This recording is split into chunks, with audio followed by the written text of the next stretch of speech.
ख़वातीन और हज़रात की खिदमत में स्वीडिश कैपिटल स्टॉकहोम से आरिफ रसाना का सलाम पहुँचे और आप सबको इस चैनल पर खुश आमदीद। आज आपके लिए एक बहुत ही अहम व्लॉग मैं लेके आया हूँ जिसमें स्वीडन की बहुत सी अहम खबरें और अपडेट्स हैं जो ना सिर्फ स्वीडन में रहने वाले लोगों के लिए बल्कि जो लोग स्वीडन के हवाले से जानना चाहते हैं, मुख्तलिफ ममालिक में मुकीम हैं, उनकी भी इनमें बहुत सी दिलचस्पी होगी। और इनफैक्ट इसमें ऐसे अपडेट्स हैं कि जिन पे हर एक पे एक अलग से व्लॉग बन सकता है। तो इसलिए मैं ये चाहूँगा कि आप इसे ज़रूर देखें। इसमें जनाब हम ये बात करेंगे कि एक शख्स को 5 साल के बाद मामूली सी गलती की वजह से मुलाज़मत से जो है वो हाथ धोने पड़े।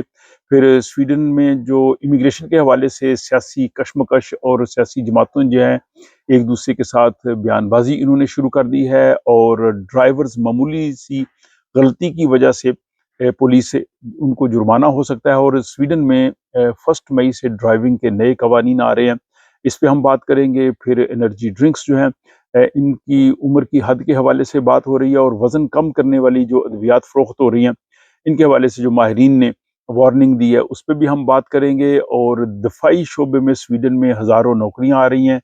फिर यह है कि स्वीडन के जो लड़ाका तैयारे हैं इन्होंने रूसी तैयारों का जो है वो रास्ता रोका है, उसकी तफसील है। और फिर स्टॉकहोम के कुछ इलाकों में धमाकों की आवाज़ें जो सुनी गई हैं, इस पे पुलिस ने जो वजाहत की है वो सब आज के इस व्लॉग में शामिल है। इन तमाम तर तफसीलात की तरफ जाने से कबल छोटी सी बात आज की ये है कि इंसान की असल पहचान उसकी गलतियों से नहीं बल्कि उन गलतियों से सीखने वाले सबक से होती है। और आज 21 अप्रैल है। 21 अप्रैल बर्र-ए-सग़ीर के बल्कि शायर मशरक़ अल्लामा मोहम्मद इकबाल उनकी आज बरसी है। वो पाकिस्तान, हिंदुस्तान, बांग्लादेश बल्कि अपने जो बाकी जो रियासतें हैं एशियाई, वहाँ सब जो है वो उनको बड़ी इज़्ज़त और एहतराम की निगाह से देखते हैं। उन्होंने अक़वाम मशरक़ को एक जो है वो बेदारी का सबक दिया, इंसान दोस्ती का सबक दिया।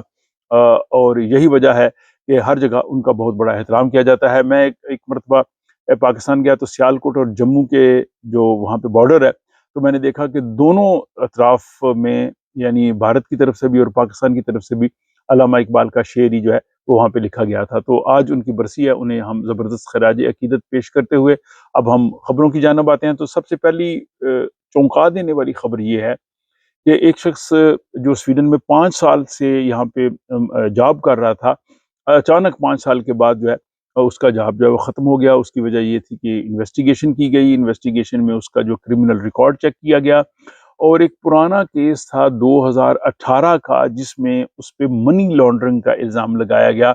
हालाँकि उसका ये कहना है कि मैंने अपने किसी दोस्त की मदद की थी। तो यहाँ ये बड़ी इम्पोर्टेंट चीज़ है कि जो भी आप बैंक ट्रांज़ैक्शंस करते हैं ये बहुत ही इम्पोर्टेंट है। ख़ाह आप किसी की मदद कर रहे हो और ख़ुसूसन जिन लोगों ने परमानेंट रेज़िडेंस के लिए अप्लाई करना होता है उनके लिए बहुत ही अहम है। तो ये चूँकि एक तफ़सील तलब मामला है, इस पे मैं अलग से एक व्लॉग करूँगा कि इसमें हमें कौन-कौन सी एहतियातें करनी चाहिए और किस तरह की जो है वो इसमें हमें जो है वो एहतियात देखनी बहुत ज़रूरी है।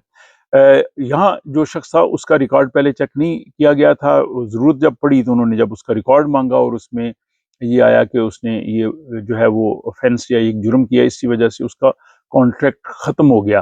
तो स्वीडन में 1 मार्च 2026 यानी इस साल से एक नया कानून आया है जिसमें जो केयर सेक्टर में काम करते हैं उनका क्रिमिनल रिकॉर्ड चेक किया जाता है।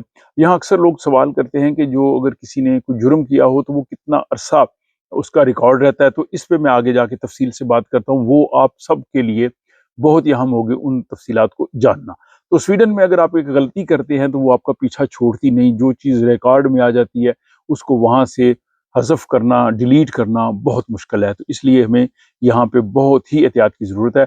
और दूसरी खबर जो है कि इमिग्रेशन पे जो है सियासी इख्तिलाफ बढ़ता जा रहा है, बयानबाजी भी सियासी जमातों में हो रही है। और एक डिबेट में जो वेंसर पार्टी जो लेफ्ट पार्टी की लीडर है नौशी दादगुस्तर, वो अगरचे इमिग्रेशन के सपोर्ट में अक्सर बयाना देती हैं लेकिन वहाँ पे उन्होंने इमिग्रेशन सख्त करने के मामले पे वाज़ेह जवाब नहीं दिया। लेकिन सोशल डेमोक्रेट जो की लीडर जो हैं जो सबक वज़ीर-ए-आज़म, उन्होंने कहा जी कि हम सख्त पॉलिसी रखेंगे। लेफ्ट पार्टी ने कहा है कि अगर अगली हुकूमत बनी तो उसमें हमें हिस्सा मिलना चाहिए, यानी हमारे वज़ीर भी होने चाहिए।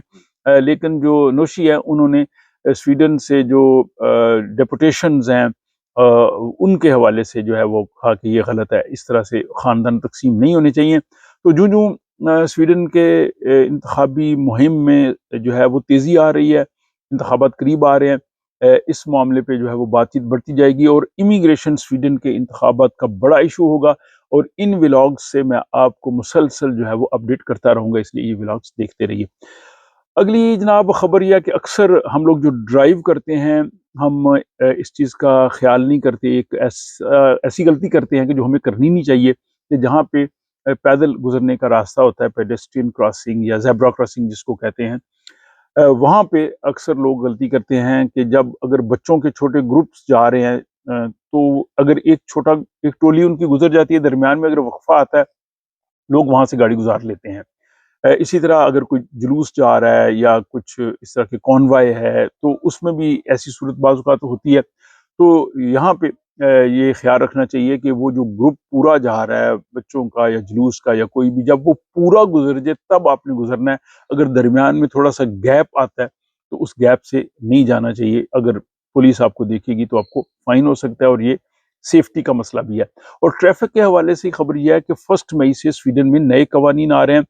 ख़ुसूसन उन लोगों के लिए जो दूसरे यूरोपीय ममालिक से जाके ड्राइविंग लाइसेंस लेके आ जाते थे या वहाँ से जो लोग आते थे। तो जिस मुल्क से आपने लाइसेंस लिया वहाँ कम से कम 5 साल आपको ड्राइविंग करनी है। अगर 5 साल आपने ड्राइविंग नहीं की, वो लाइसेंस स्वीडन लेके आ गए हैं, तो स्वीडन में आपको दोबारा टेस्ट देना पड़ेगा। तो मई में स्वीडन में काफ़ी तब्दीलियाँ आ रही हैं। वो एक तफ़सीली व्लॉग आप देख सकेंगे कि मई के महीने में क्या कुछ हो रहा है। लेकिन ये बात जो है अभी से आप ज़हन-नशीन कर लें। आज की 5वीं खबर यह है कि एनर्जी ड्रिंक्स पे पाबंदी के हवाले से स्वीडन में बात हो रही है कि इसमें एज लिमिट होनी चाहिए कि किस हद तक जो है वो फ़रोख्त हो सकता है। अक्सर जो दुकानदार स्टोर्स हैं वो 15 साल तक के उम्र के बाद जो है वो जो जिनकी उम्र होती है उनको फ़रोख्त करते हैं, 15 साल से छोटे बच्चों को नहीं देते। लेकिन इसमें सेहत का मसला भी है, कैफ़ीन का मसला भी है, जिस पे आगे जाके थोड़ी-सी बात करूँगा। और फिर जनाब ये छठी खबर कि वज़न कम करने वाली दवाएँ जो हैं वो धड़ाधड़ स्वीडन में फ़रोख्त हो रही हैं, बल्कि पूरी दुनिया में हो रही हैं। स्वीडन में ये है कि जिन लोगों को सेहत का मसला हो, जैसे डायबिटीज़ वग़ैरह हो, अगर उनको डॉक्टर लिख के दें, तो उनको जो है वो जो कीमत उनको एक दवाइयों की देनी पड़ती है, उसके बाद वो फ्री हो जाता है। तो उनके उस कार्ड में आ जाता है, जिसको हो कॉस्ट कार्ड स्वीडन में हम कहते हैं, हाई कॉस्ट जो है वो लिमिट। लेकिन बाकी लोग जो सिर्फ वज़न कम करने के लिए करना चाहते हैं, उनको पूरी कीमत देना पड़ती है। और ये जो दवाएँ हैं, ओज़ेम्पिक है, जैसे मंजेरो है, वेगोवे, ये बहुत ज़्यादा हो रही हैं।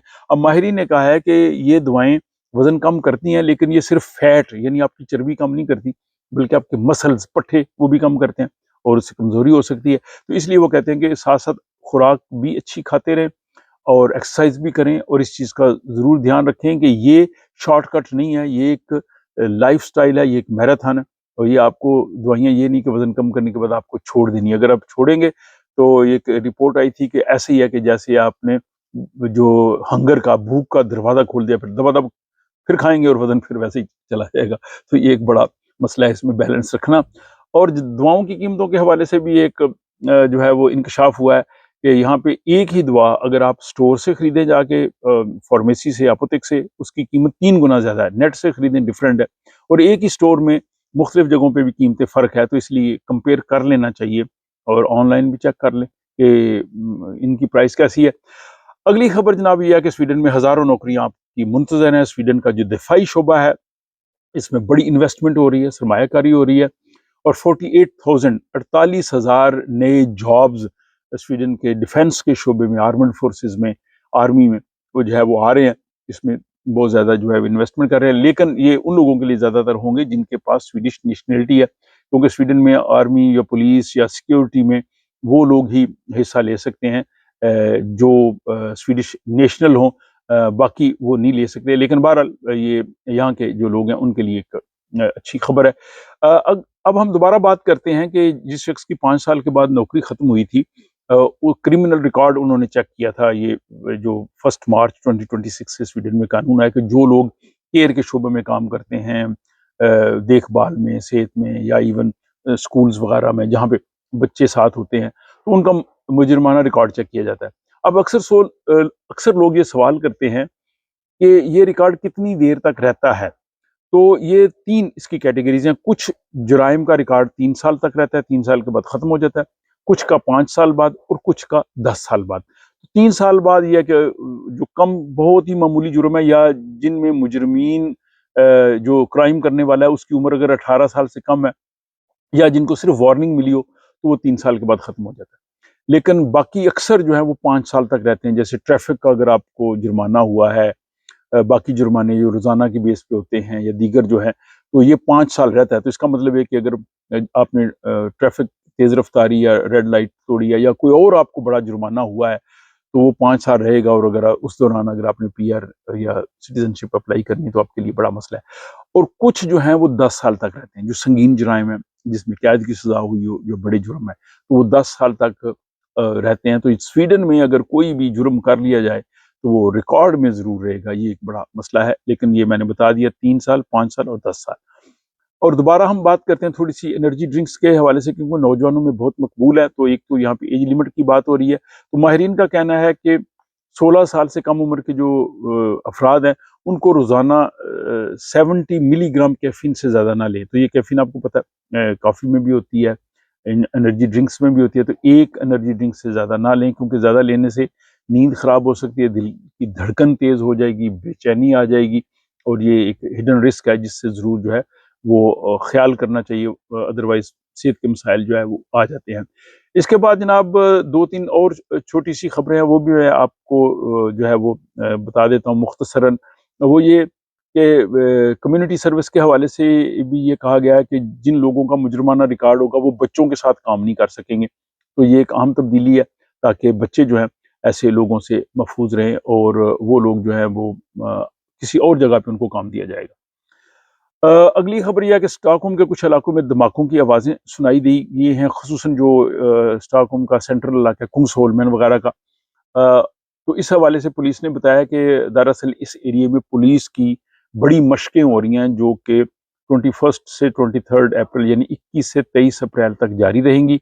इसमें पुलिस और सोशल सर्विस वाले लोग मुश्तरका ट्रेनिंग्स कर रहे हैं, ख़तरनाक हालात और तशद्दुद से निपटने की मशक़ें कर रहे हैं। तो इन इलाकों में जो है वो धमाकों की आवाज़ें आ सकती हैं, परेशान होने की कोई ज़रूरत नहीं, ये एक मामूल की कार्रवाई है और ये मशकों की वजह से। और आखिरी खबर जनाब, स्वीडन के जो लड़ाका तैयारे हैं, इन्होंने कार्रवाई की है आज सुबह 21 अप्रैल को। जो इलाका है स्वीडन का गोतलैंड, जो बड़ा जजीरा है स्वीडन का सबसे बड़ा, और इसके आगे आपको पता है वो जो है वो रूस का एरिया है। तो रूस के जनाब जो बमबार तैयारे हैं TU-22M3, वो सुबह के वक्त देखे गए और यूं ही उनकी खबर मिली तो स्वीडन के जनाब लड़ाका तैयारे S-39 ग्रिपन वो जनाब फजा में आए और उन्होंने उनका रास्ता रोका, उनको मॉनिटर किया और फिर रूसी तैयारे जो है वो वापस चले गए। इस तरह के वाक़यात इस एरिया में पहले भी होते रहते हैं। नवंबर में भी इस तरह का वाक़या हुआ था। तो बहरहाल जनाब ये है, व्लॉग थोड़ा-सा लंबा हो गया, लेकिन अपडेट्स बहुत ही इम्पोर्टेंट थे। अब आप बताइए कि आपको ये व्लॉग कैसा लगा? कौन-सी खबर आपको ज़्यादा अच्छी लगी? और आप कहाँ-कहाँ से इस व्लॉग को देख रहे हैं? अपनी राय, अपने कमेंट्स जो है वो ज़रूर शेयर कीजिए। पसंद आने पर दोस्त साहब आपके साथ ये व्लॉग आप शेयर कर सकते हैं। अपना ख्याल रखिएगा। मुलाकात होती है आपसे अगले व्लॉग।